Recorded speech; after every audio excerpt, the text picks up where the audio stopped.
कृषि कानून वापस लेने पर अड़े हुए हैं किसान। संयुक्त किसान मोर्चा ने सरकार का प्रस्ताव ठुकरा दिया। कहा एमएसपी पर कानून बने। सर्वसम्मति ਨਾਲ फैसला हो गया। भी रिपील तो उरे कोई गल नहीं। एमएसपी पीडीएस सरकारी खरीद ਇਹਦਾ ਕਾਨੂੰਨ ਬਣਵਾਉਣਾ ਹੈ। ਇਹ ਦੂਰੇ ਕੋਈ ਸਮਝੌਤਾ ਨਹੀਂ। ਸਰਵਸੰਮਤੀ ਨਾਲ फैसला हो गया। ਜਿੰਨਾ ਚਿਰ ਸਰਕਾਰ ਇਹਨਾਂ ਨੂੰ ਕਾਨੂੰਨਾਂ ਨੂੰ ਰਿਪੀਲ ਨਹੀਂ ਕਰਦੀ, ਰੱਦ ਨਹੀਂ ਕਰਦੀ, ਉਹਨਾਂ ਚਿਰ सरकार की कोई भी प्रपोजल प्रवान नहीं की जाएगी। भारतीय किसान के प्रवक्ता राकेश टिकैत ने सरकार के प्रस्ताव को नामंजूर किया। कहा सरकार के प्रस्ताव से हम सहमत नहीं है। दिल्ली पुलिस और किसानों के बीच बैठक बेनतीजा रही। 26 जनवरी को रिंग रोड पर ट्रैक्टर रैली निकालने पर अड़े हैं किसान। कल फिर होगी बैठक। नए कृषि कानून के विरोध में दिल्ली में 26 जनवरी को ट्रैक्टर मार्च में शामिल होंगे आगरा के किसान। 25 जनवरी को ट्रैक्टर से दिल्ली कूच करेंगे।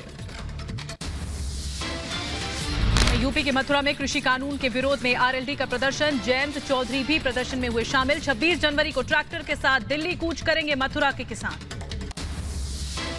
पटना में आरजेडी विधायक दल की बैठक में बड़ा फैसला। 30 जनवरी को किसान आंदोलन के समर्थन में मानव श्रृंखला बनाएगी आरजेडी। 24 से किसान जागरूकता सप्ताह का ऐलान।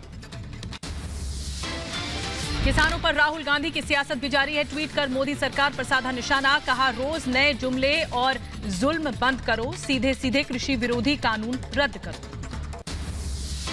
यूपी के मुरादाबाद में किसान ट्रैक्टर रैली के समर्थन में समाजवादी पार्टी सांसद एसटी हसन ने सरकार से कृषि कानून वापस लेने की मांग की है।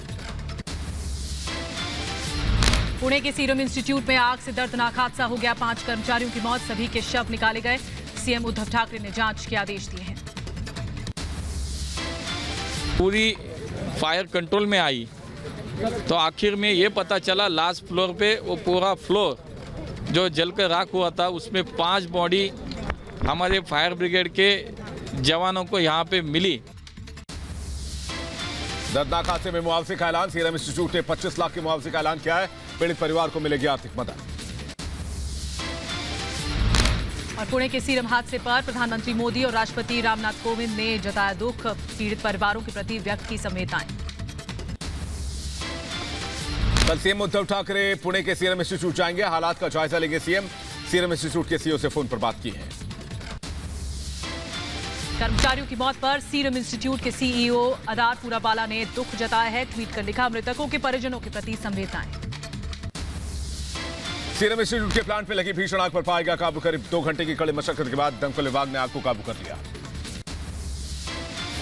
पुणे में सीरम इंस्टीट्यूट की बिल्डिंग की 4थी और 5वीं फ्लोर पर लगी भीषण आग। निर्माणाधीन बिल्डिंग में वेल्डिंग का काम चल रहा था। कोविशील्ड वैक्सीन बनाने वाली इमारत पूरी तरह सुरक्षित। वैक्सीन प्लांट और स्टोरेज को कोई नुकसान नहीं हुआ है। फिलहाल आग की वजह की जांच की जा रही है। वेब सीरीज तांडव के डायरेक्टर अली अब्बास और लेखक गौरव सोलंकी को यूपी पुलिस का नोटिस। 27 जनवरी तक लखनऊ में पेश होने का आदेश है। प्रोड्यूसर हिमांशु मेहरा के घर भी पहुंची टीम। देश भर में वेब सीरीज तांडव के खिलाफ आक्रोश। यूपी में झांसी में सड़क पर उतरे हिंदू संगठन के कार्यकर्ता। वेब सीरीज के डायरेक्टर के खिलाफ कड़ी कार्रवाई की मांग की है। यूपी के रायबरेली में वेब सीरीज तांडव के खिलाफ विरोध प्रदर्शन तेज हुआ। बजरंग दल के कार्यकर्ताओं ने बाइक रैली निकालकर विरोध किया। तांडव के कलाकारों का फूंका पुतला। यूपी के बहराइच में वेब सीरीज तांडव के खिलाफ करणी सेना का प्रदर्शन। तांडव के खिलाफ मार्च निकाला। पटना में शिवसेना के खिलाफ प्रदर्शन। तांडव टीम के खिलाफ कार्रवाई नहीं करने पर जताई नाराजगी। पोस्टर लगाकर जुलूस निकाला गया। चंडीगढ़ में तांडव के खिलाफ सड़क पर उतरे हिंदू संगठन के कार्यकर्ता। प्रदर्शन कर वेब सीरीज तांडव के मेकर्स पर कार्रवाई की मांग की है। तांडव वेब सीरीज को लेकर ताबड़तोड़ एफआईआर। राजस्थान में भी करणी सेना ने तांडव टीम के खिलाफ दर्ज करा दी शिकायत। वेब सीरीज मिर्जापुर विवाद सुप्रीम कोर्ट पहुंचा। सुप्रीम कोर्ट का Amazon prime Mirzapur web series के निर्देशक और केंद्र सरकार को नोटिस। तांडव विवाद को लेकर महाराष्ट्र सरकार पर हमलावर हुए राम कदम। कहा इतने दिन बाद भी क्यों नहीं गिरफ्तारी। अपने वोट बैंक के खातिर नीचे गिर चुकी है उद्धव सरकार। तांडव सीरीज पर बरसे यूपी की सरकार के मंत्री मोहसिन रजा का आस्था पर चोट करने वालों को बख्शा नहीं जाएगा। मर्यादा भूलने वालों को मर्यादा याद दिलाई जाएगी। कोलकाता में चुनाव आयोग ने सभी राजनीतिक दलों के प्रतिनिधियों के साथ की बैठक। विधानसभा चुनाव की तैयारियों पर मंथन। कोलकाता में चुनाव आयोग से बीजेपी नेताओं ने मुलाकात की। बीजेपी ने पश्चिम बंगाल में केंद्रीय फोर्स लगाने की मांग की है। दिलीप घोष ने कहा, बंगाल में लोग डरे हुए हैं। पश्चिम बंगाल में ममता ने चुनाव की तैयारियां तेज कर दी हैं। टीएमसी भवन में पार्टी के नेताओं के साथ बैठक, चुनाव की रणनीति पर चर्चा। बंगाल में ममता की पुलिस का अंधा कानून, गोली मारो के नारे पर बीजेपी के 3 नेता गिरफ्तार कर लिए गए हैं, लेकिन टीएमसी नेताओं पर कोई एक्शन नहीं लिया गया। बंगाल में ममता को मात देने के लिए बीजेपी ने झोंकी ताकत। पूर्वी मिदनापुर में शुभेंदु अधिकारी ने बीजेपी के लिए मांगे वोट। बीजेपी अध्यक्ष जेपी नड्डा से जाएंगे पश्चिम बंगाल फिर से। 5 और 6 फरवरी को होगा दौरा। वहीं नड्डा से पहले अमित शाह भी बंगाल जाने वाले हैं। ममता के भतीजे अभिषेक बैनर्जी ने शुभेंदु को भेजा कानूनी नोटिस, कहा मांगे माफी, नहीं तो करेंगे कार्रवाई। आपत्तिजनक टिप्पणी पर नाराजगी जताई। टीएमसी नेता पार्थो चटर्जी ने उठाए सवाल, कहा सेना पर, कहा बॉर्डर इलाकों में मतदाताओं को बीएसएफ धमकाती है। देश में कोरोना के टीकाकरण का 6वां दिन, अब तक 9,99,065 लोगों को टीका लगाया गया है। टीकाकरण के दूसरे फेज में टीका लगवा सकते हैं पीएम मोदी। मुख्यमंत्री को भी लग सकता है कोरोना का टीका। सूत्रों के हवाले से बड़ी जानकारी। प्रधानमंत्री नरेंद्र मोदी कल कोरोना टीकाकरण अभियान के लाभार्थियों और वॉरियर्स से करेंगे बातचीत। वीडियो कॉन्फ्रेंसिंग के जरिए अनुभव को जानेंगे। पड़ोसी देशों के लिए पीएम मोदी की सौगात। मुंबई से एयर इंडिया की फ्लाइट बांग्लादेश भेजी गई कोरोना की वैक्सीन की पहली खेप। नेपाल के काठमांडू एयरपोर्ट पहुंची सीरम इंस्टीट्यूट ऑफ इंडिया की वैक्सीन। नेपाल भेजी गई 10 लाख कोरोना वैक्सीन की डोज। देश में कोरोना मरीजों की संख्या में गिरावट का दौर लगातार जारी। 24 घंटे में 15,223 नए मरीज सामने आए। 151 मरीजों की मौत हुई है। स्वास्थ्य मंत्री डॉक्टर हर्षवर्धन ने जारी किया वीडियो। वैक्सीन को लेकर फैलाई जा रही अफवाहों से लोगों को दूर रहने की सलाह दी। कोरोना वैक्सीन पर अखिलेश यादव का बड़ा बयान, कहा यूपी में सरकार बनने के बाद लगवाएंगे वैक्सीन, पहले गरीबों को फ्री में लगाया जाएगा वैक्सीन। 2 दिवसीय दौरे पर लखनऊ पहुंचे बीजेपी अध्यक्ष जेपी नड्डा। सीएम योगी ने किया स्वागत। पंचायत और आगामी विधानसभा चुनाव की तैयारियों पर मंथन करेंगे। पुदुचेरी में विधानसभा चुनाव की तैयारी में जुटी बीजेपी। 2 दिन के दौरे पर 29 जनवरी को पुदुचेरी पहुंचेंगे नड्डा। चुनाव की तैयारियों पर करेंगे बैठक। केरल विधानसभा में स्पीकर हटाने के लिए पेश प्रस्ताव खारिज। विपक्ष ने किया वॉकआउट। सोना तस्करी मामले में कथित भूमिका का आरोप।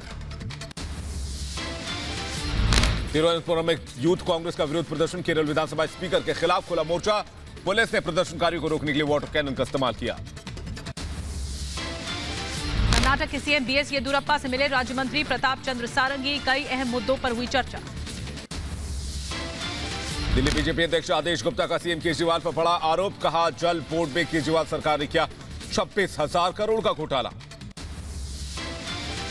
कांग्रेस कार्य समिति की बैठक कल। किसान आंदोलन से लेकर आंतरिक चुनाव पर होगी चर्चा। किसान आंदोलन को लेकर सरकार पर हमलावर है कांग्रेस। बजट सत्र से पहले लोकसभा स्पीकर ओम बिरला ने संसद भवन का निरीक्षण किया। ओम बिरला ने तैयारियों का जायजा लिया। 29 जनवरी से शुरू हो रहा है संसद का बजट सत्र। बिहार की पूर्व मुख्यमंत्री राबड़ी देवी के सरकारी आवास पर झड़प। हाउस गार्ड और सचिवालय थाने के इंस्पेक्टर के बीच हाथापाई। यूपी के विधान परिषद चुनाव के लिए नामांकन करने वाले सभी 12 प्रत्याशी निर्विरोध चुन लिए गए। बीजेपी का 10 और समाजवादी पार्टी के 2 उम्मीदवार इसमें शामिल हैं। सीएम जगन मोहन रेड्डी पर चंद्रबाबू नायडू का हमला, कहा राज्य में कानून व्यवस्था खत्म। टीडीपी नेताओं की गिरफ्तारी को लेकर डीजीपी के इस्तीफे की मांग की। विक्टोरिया मेमोरियल का बदल सकता है नाम। नेताजी सुभाष चंद्र बोस या आजाद हिंद फौज के नाम पर रखने की सलाह। नेताजी के जयंती पर कमेटी दे सकती है प्रस्ताव। दिल्ली में 23 जनवरी को फुल ड्रेस रिहर्सल के चलते केंद्रीय सचिवालय और उद्योग भवन मेट्रो स्टेशन रहेंगे बंद। सुबह 5 बजे से दोपहर 12 बजे तक एंट्री एग्जिट पर रहेगी रोक।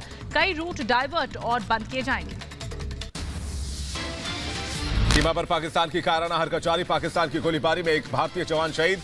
भारतीय सेना ने दिया मुंहतोड़ जवाब।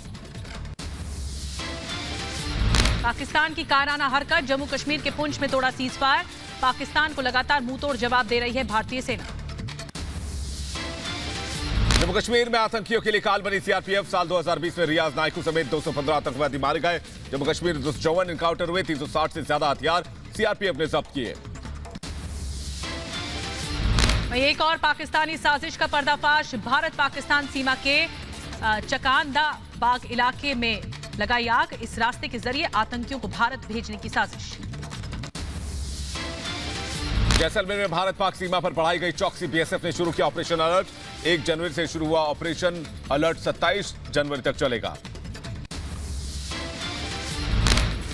दिल्ली में सेना के कार्यक्रम में बोले सेना प्रमुख जनरल एमएन नरवणे। कहा 2020 में हमने महामारी और सीमा पर आक्रामकता का किया सामना।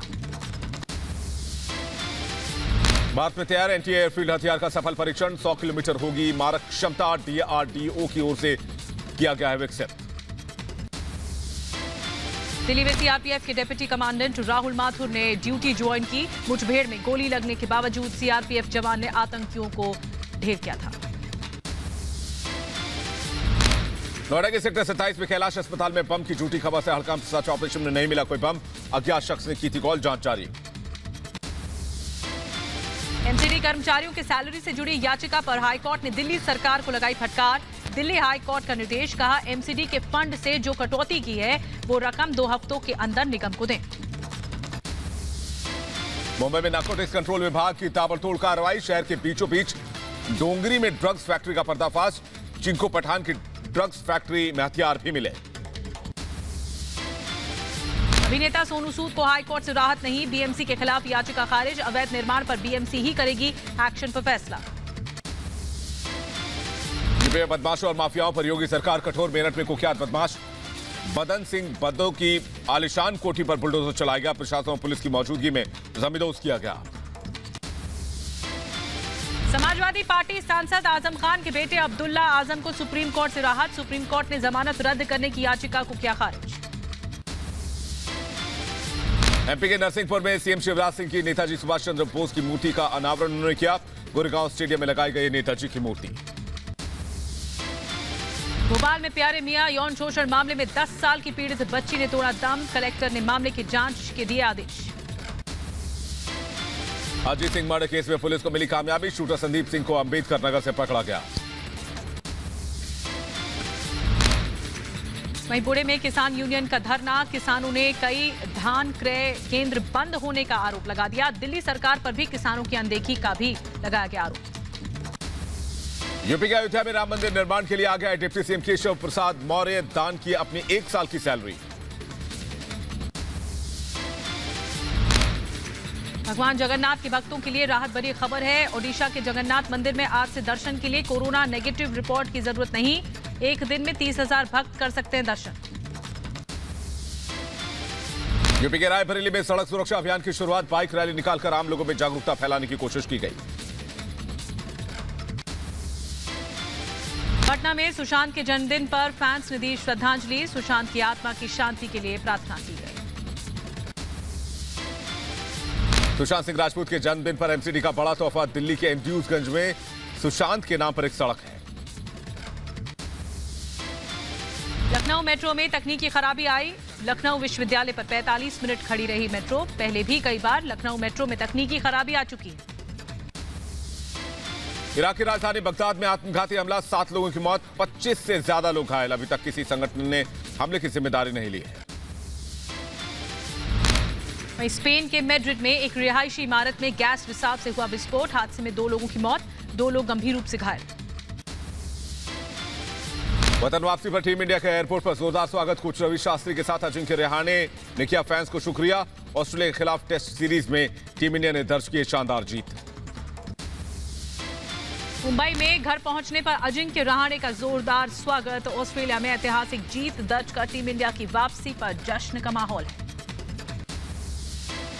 मुंबई में कप्तान अजिंक्य रहाणे के घर के बाहर भारी संख्या में जुटे फैंस। ऑस्ट्रेलिया में जीत के लिए रहाणे की कप्तानी की तारीफ की जा रही है। इंग्लैंड के खिलाफ टेस्ट सीरीज से पहले टीम इंडिया को झटका। रविंद्र जडेजा इंग्लैंड के खिलाफ टेस्ट सीरीज से हुए बाहर। जडेजा को सिडनी टेस्ट के दौरान अंगूठे में चोट लगी थी।